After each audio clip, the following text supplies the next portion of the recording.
عزیز دوستو، انسان سب سے زیادہ پریشان وہ ہوتا ہے جسے مقصد حیات نہیں ملتا،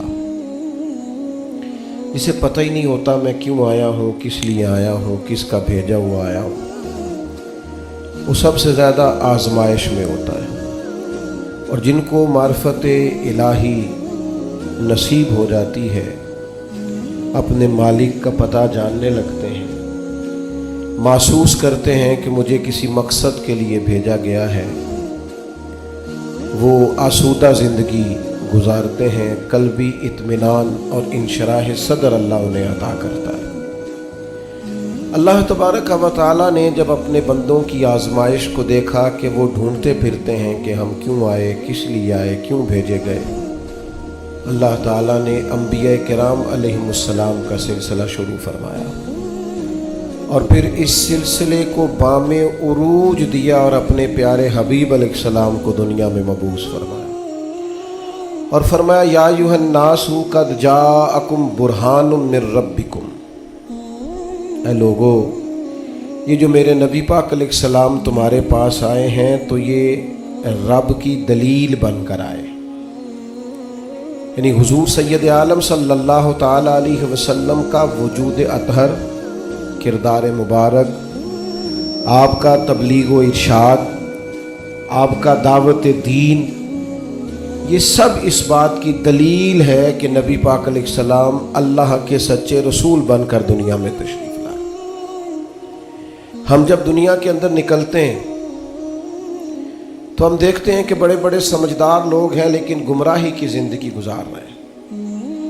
وحی الہی کے بغیر انسان جو بھی وقت گزارتا ہے، اللہ تبارک و تعالیٰ کے انبیاء پر جو وحی ہوتی ہے ان کی تعلیمات کے بغیر جو بھی وقت گزارا جاتا ہے وہ کبھی راہ حق پر نہیں گزرتا۔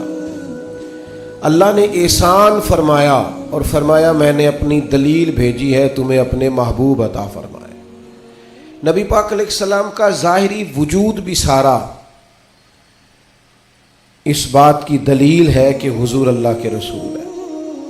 حضرت عبداللہ ابن رواحہ رضی اللہ تعالیٰ عنہ اس مضمون کو اس طرح بیان فرماتے ہیں، آپ ارشاد فرماتے ہیں کہ حضور کوئی معجزہ بھی نہ دکھاتے، نہ ڈوبے ہوئے سورج کو عصر پر بلاتے، نہ چاند کے 2 ٹکڑے کرتے، نہ درخت سجدہ کرتے، نہ پتھر کلمہ پڑھتے، کوئی معجزہ بھی سرکار نہ دکھاتے، تو فرماتے ہیں حضور کا چہرہ مبارک ہی ایسا تھا لوگوں نے دیکھتے جانا تھا اور کلمہ پڑھتے جانا تھا۔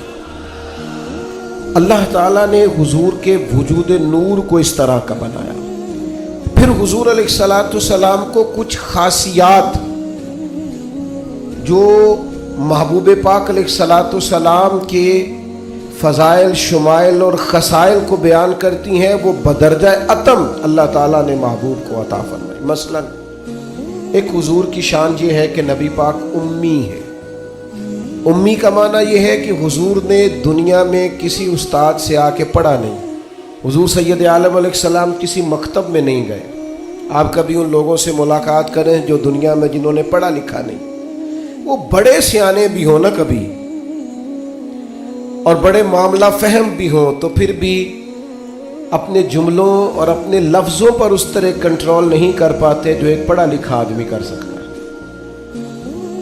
نبی پاک علیہ السلام امی ہیں، سرکار نے دنیا کے کسی استاد سے نہیں پڑھا، لیکن یہ دلیل ہے نا میرے نبی کے سچا رسول ہونے کی کہ حضور نے علم و حکمت کے وہ موتی عطا فرمائے ہیں کہ دنیا حیران رہ گئی۔ یعلمہم الکتاب والحکمہ، اللہ فرماتا ہے یہ تمہیں کتاب بھی سکھائیں گے اور دانائی بھی سکھائیں گے۔ جو فلسفیوں سے کھل نہ سکا اور نکتہ وروں سے حل نہ ہوا، وہ راز ایک طیبہ والے نے بتلا دیا چند اشاروں میں۔ حضور علیہ السلام دانائی، حکمت، تدبر، فہم و فراست، آپ سرکار کا کوئی ایک فرمان پڑھ لیں، حضور کی کوئی ایک حدیث پاک آپ لے لیں، اس کی معنویت میں اتریں، اس کی گہرائی اور گہرائی کو آپ دیکھیں، آپ حیران ہو جائیں گے۔ صدیوں کے ادیب، شاعر،